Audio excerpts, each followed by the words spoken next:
In this video, we're talking money.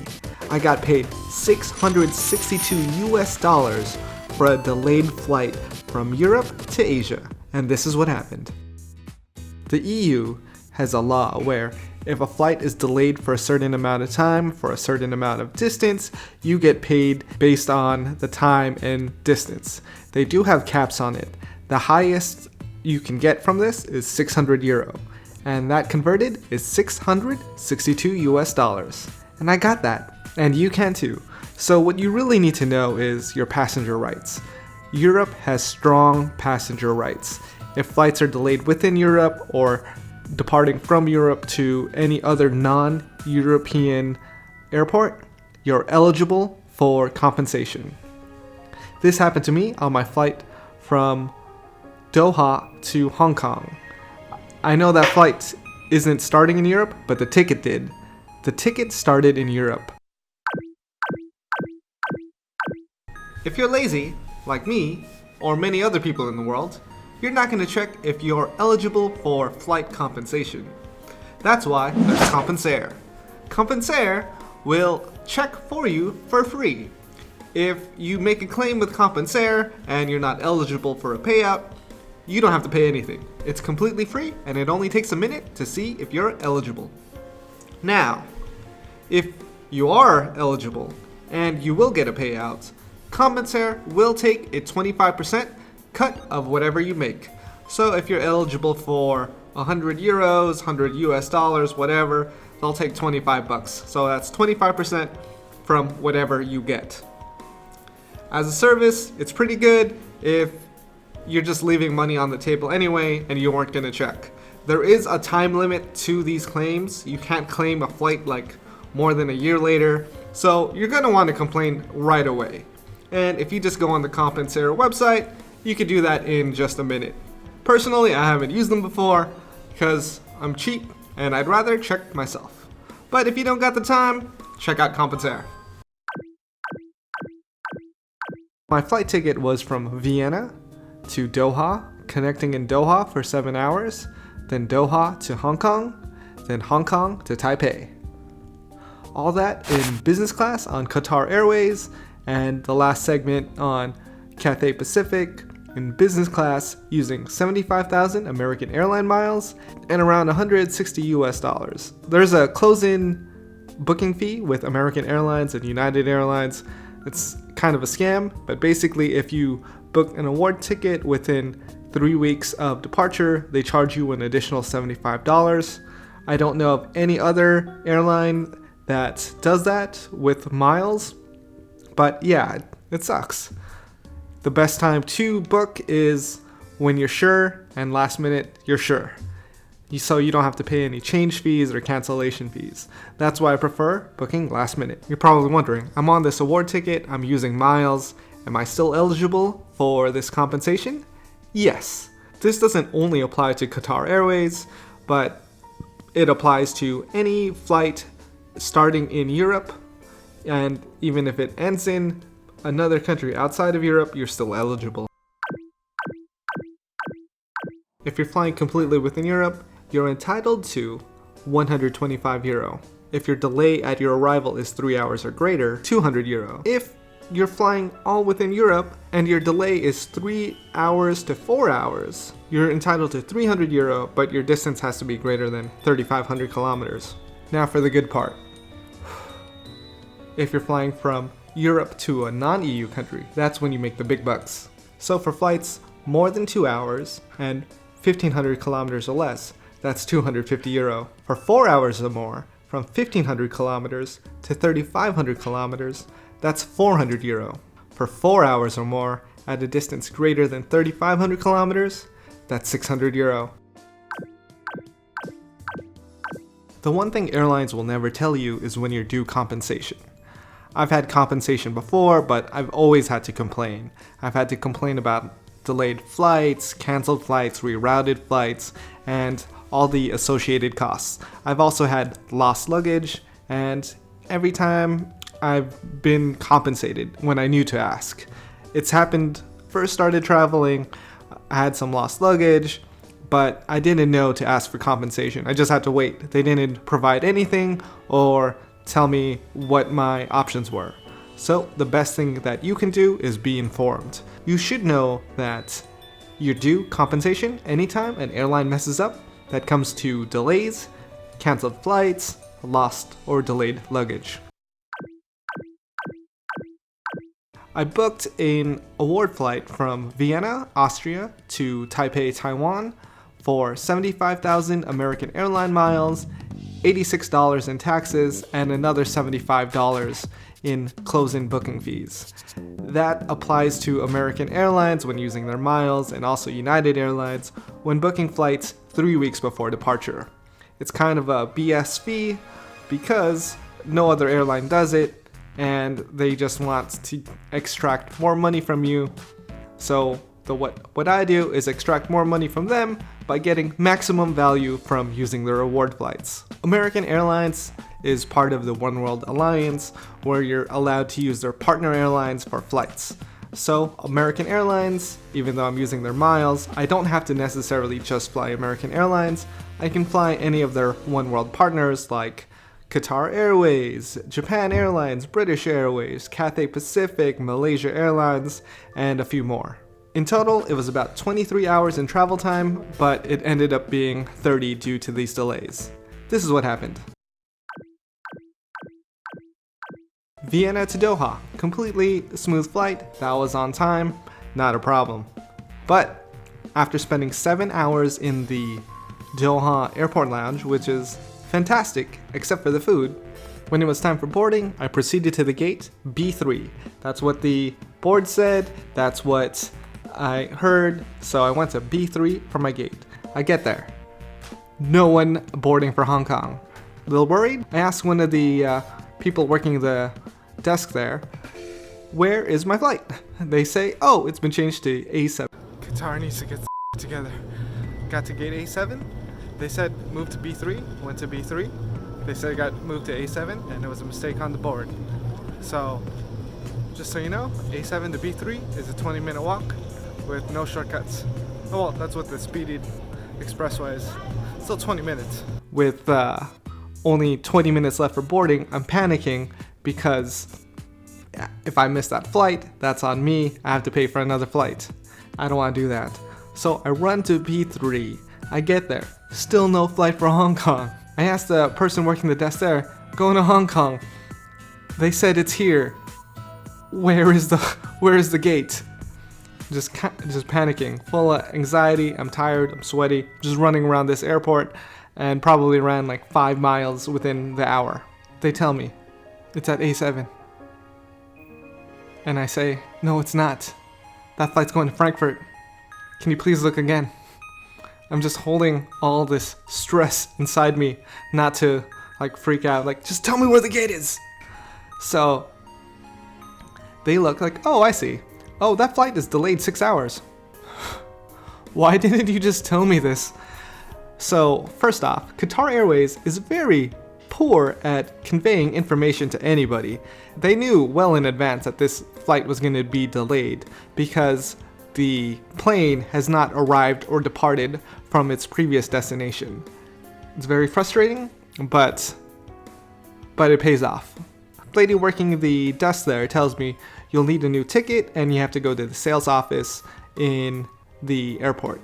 Alright, so she gives me directions. The only way to get there is via elevator through this very specific path and going back reverse through security. Okay, sure, figure that out. I'm walking over there. I find some other people who are going to Hong Kong. They actually talk to me in Cantonese, and I just respond with, what? Because I don't speak Cantonese. Just English. FYI, only English.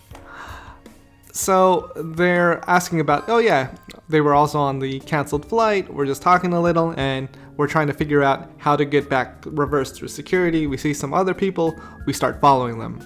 We follow them, we get to the sales desk, and that sales desk has a super long line, of course. That Hong Kong flight was a big plane and it had a lot of passengers that aren't going to make that flight. And it turns out there were a couple other people flying to Europe who also had delayed flights, and also needed new tickets. And when you're late to the party, you're last in line. Oh. I'm waiting with these people from Hong Kong, we're talking a little, and we're all waiting in the economy line. And then I look over, I see the business class line. There's only 3 people there. Well, it's time to say goodbye. I gave up this new friendship and got in that line for 3 people. Just so you know, whenever this situation occurs, when there's a flight change and you need a new ticket, you should run as fast as you can to that sales desk or ticketing office, because they take 10 to 20 minutes to issue a new ticket and it's a complete hassle. You want to get there as fast as possible. Even though in the business line there were only 3 people ahead of me, it still took about 30 minutes to see somebody, because sometimes they have to reroute you, they have to find something that works better just to get you to your destination as fast as possible.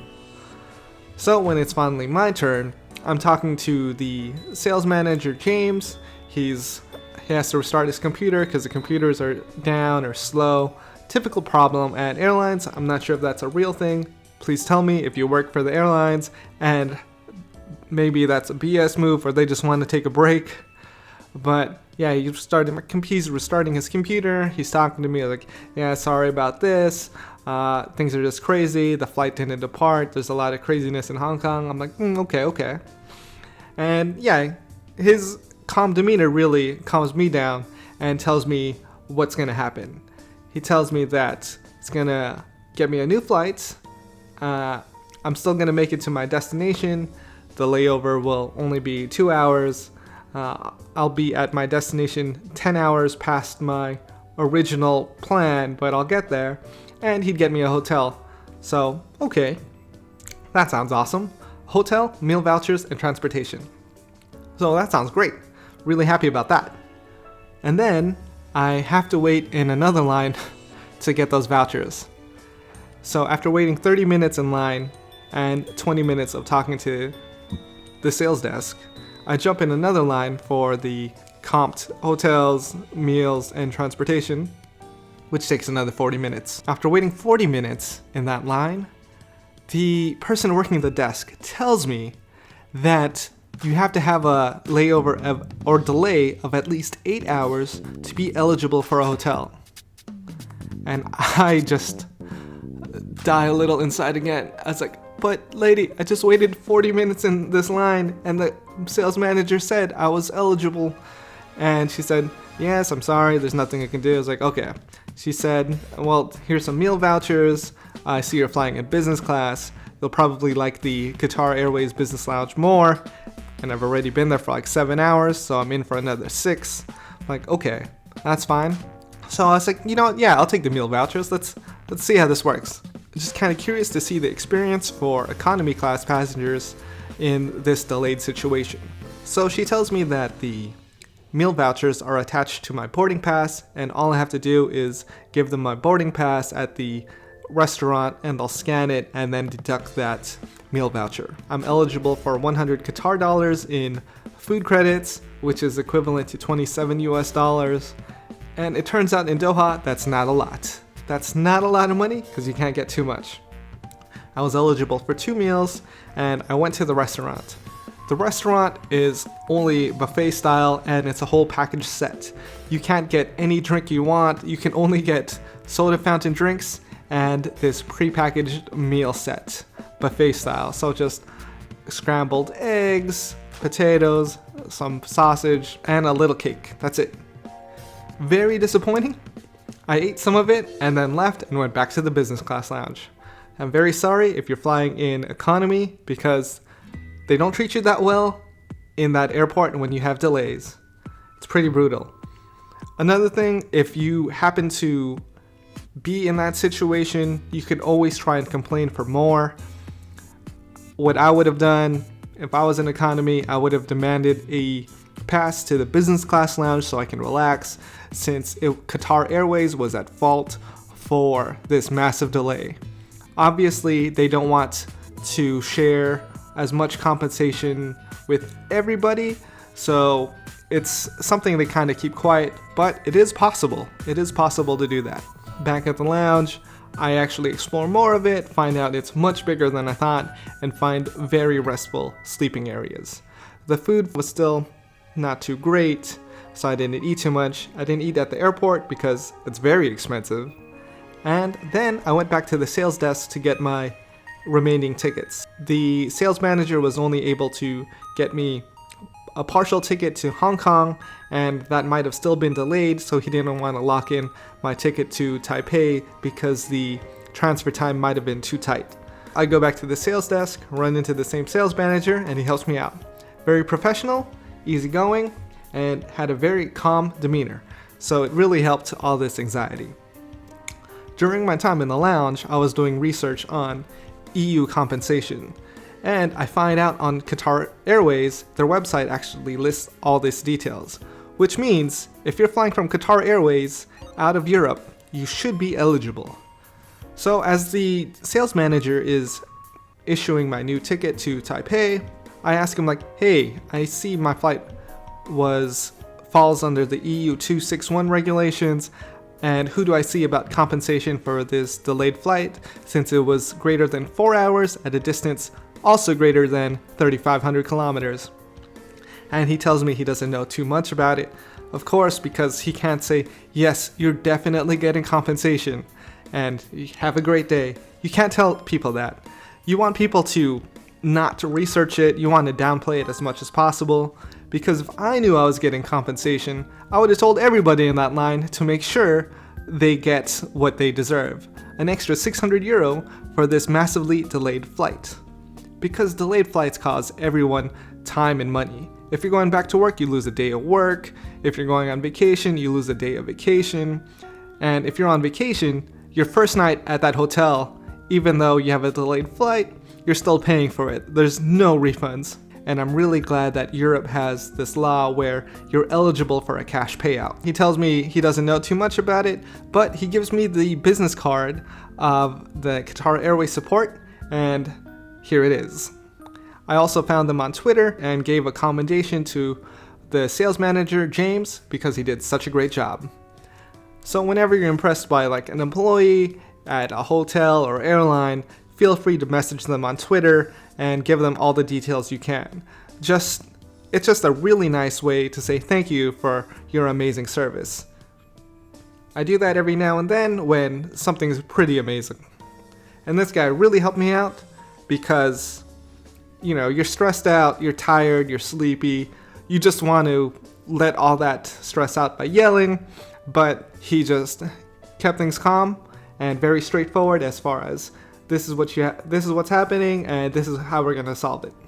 So really like that, and thank you Qatar Airways. Now to getting the compensation.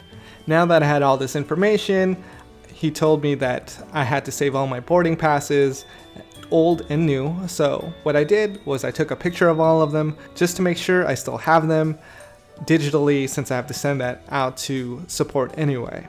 I have a habit of just throwing these out, so it helps. Every time you get a boarding pass, just take a picture of it. Pro tip. After my flights have completed and I got to my destination, I made sure to contact Qatar Airways. I sent them an email stating that I was eligible for EU compensation. I sent them a link to their own website, and then I sent them my old boarding passes and my new boarding passes. They said, yes, we understand, we apologize for your delay, and you are eligible for this EU compensation. Please send us your bank details. Okay, sent them my bank details. Like, oh, you have a US bank. You'll have to fill out this different form. Okay, I filled out this other form, had to print it out because I had to sign it, and I didn't have a scanner, so I just took a picture of the document, kind of made it look really clean, and then sent it back to them. They get back to me within the next 2 days, telling me that my transaction has been processed and should arrive in the next 15 to 20 business days. 600 euros at the time was equivalent to 662 US dollars. I look in my bank account, 4 days later, it's already there. I got paid 662 US dollars for a technically free business class flight.